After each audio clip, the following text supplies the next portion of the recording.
rappelle quand j'ai fait mon dernier soin Reiki et que j'ai su que c'était la dernière fois. Elle était là, allongée sur la table.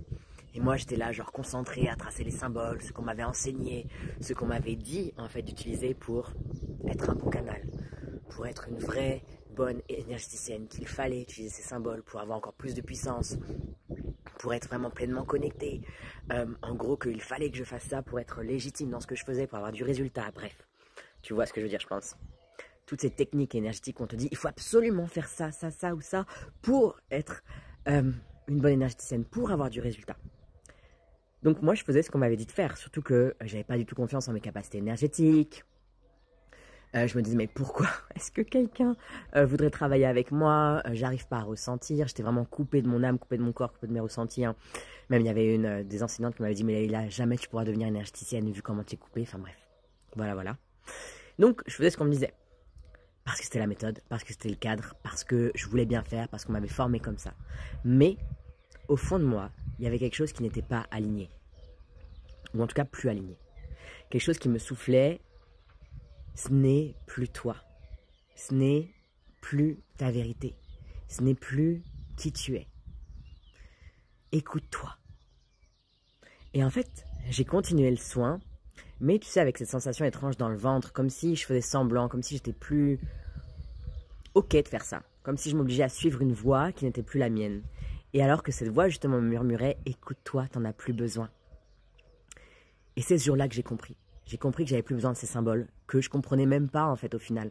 Parce que tu vois, oui, on nous donne leur signification.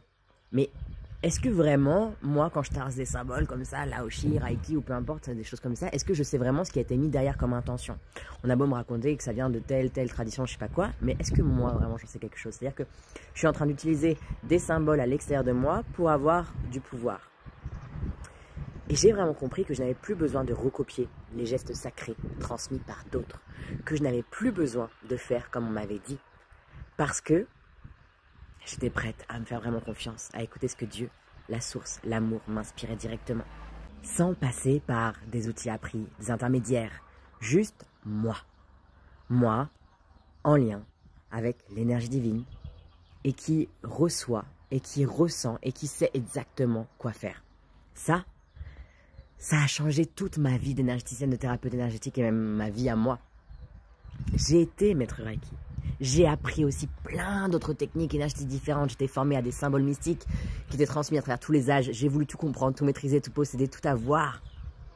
Et un jour, en fait, j'ai eu cette évidence.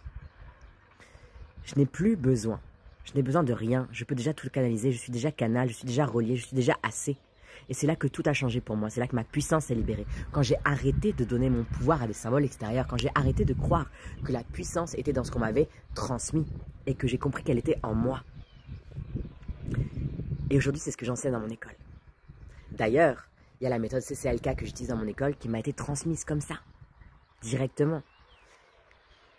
Et quand je faisais des soins au départ, j'étais là en mode, est-ce que vraiment ça va marcher si j'utilise plus tel ou tel symbole, etc. Mais waouh, c'était tellement mieux.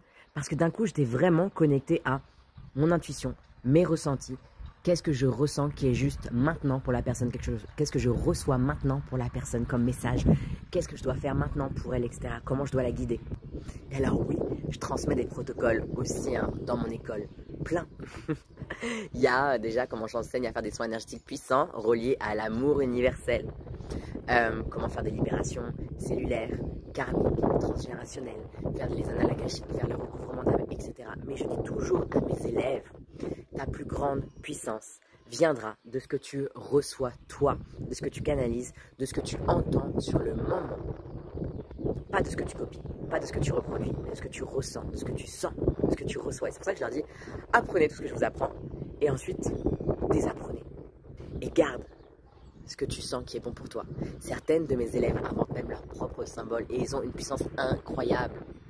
J'apprends aussi dans mon école d'ailleurs à vraiment utiliser hein, le pouvoir du son en pouvant avoir cette guidance de guérir avec le son, avec la parole.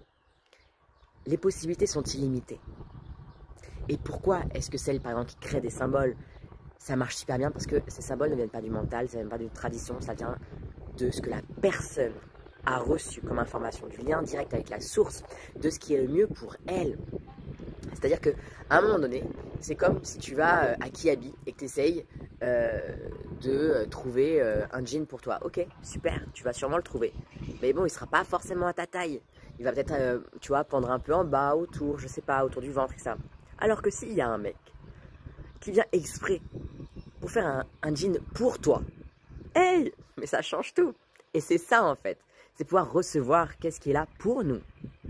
Et ça, pour ça, on doit déjà s'ouvrir nous-mêmes, travailler sur nous et puis apprendre, désapprendre. Enfin voilà, il y a toute une formation, mais c'est possible. Et c'est ce que je crois profondément aujourd'hui. Notre puissance est sacrée, elle est déjà là. Et on n'a pas besoin de permission pour la réveiller. On n'a pas besoin de tout comprendre, on n'a pas besoin de tout intellectualiser, on n'a pas besoin de recopier. Ce qu'on a besoin, c'est guérir, s'ouvrir, canaliser, se faire confiance. Et c'est ça la nouvelle génération d'énergéticiennes. Celles qui honorent qui elles sont. Celles qui respectent ce qui a été transmis, certes, mais qui ne se laissent plus enfermer. Celles qui ne cherchent plus à être comme il faut, mais à être elles-mêmes. C'est ça la vraie puissance. Et je suis là pour la transmettre. Et en mai, j'ai une nouvelle cohorte de 10 femmes qui vont rentrer dans l'école d'énergéticienne. Si tu veux en faire partie, je te laisse regarder le lien dans ma bio qui parle de l'école. Et puis envoie-moi un MP.